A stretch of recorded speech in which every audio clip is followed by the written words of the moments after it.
Super 8 లో తొలి match లో దక్షిణాఫ్రికా చేతిలో ఘోర పరాజయంతో టీమిండియా సెమీస్ ఆశలు సందిగ్ధంలో పడిపోయాయి. అయితే జింబాబ్వే మ్యాచ్ ముందు భారీ విజయమే మార్గమని అందరూ భావించారు. కానీ దక్షిణాఫ్రికా వెస్టిండీస్ పై భారీ విజయం సాధించడంతో గ్రూప్ లెక్కలు ఒక్కసారిగా మారిపోయాయి. ఆ తర్వాత ఇండియా జింబాబ్వేపై గెలవడంతో ఇండియా సెమీస్ ఆశలు సులువయ్యాయి. 4 పాయింట్లతో దక్షిణాఫ్రికా సెమీస్ బెర్త్ ఖరారు చేసుకోగా 2 మ్యాచ్ల్లో ఓడిన జింబాబ్వే టోర్నీ నుంచి నిష్క్రమించినట్టే. ఇప్పుడు అసలు ఫైట్ ఆదివారం జరిగే భారత్ వర్సెస్ వెస్టిండీస్ మ్యాచ్. ఇందులో ఎవరు గెలిస్తే వాళ్ళకే సెమీస్ టికెట్. ప్రస్తుతం రన్ రేట్ టెన్షన్ లేదు. కానీ మ్యాచ్ వర్షం వల్ల రద్దయితే అప్పుడు 3 పాయింట్లతో భారత్ వెస్టిండీస్ సమానం.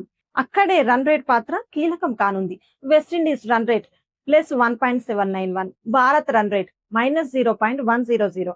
అంటే వర్షం పడితే వెస్టిండీస్ సెమీస్ వెళ్ళనుంది. అందుకే ఆదివారం మ్యాచ్ 2 జట్లకు డూ ఆర్ డై లాంటిది. మరి మీ అభిప్రాయం ఏంటి? భారత్ సెమీస్ చేరనుందా లేదా? కామెంట్ లో చెప్పండి.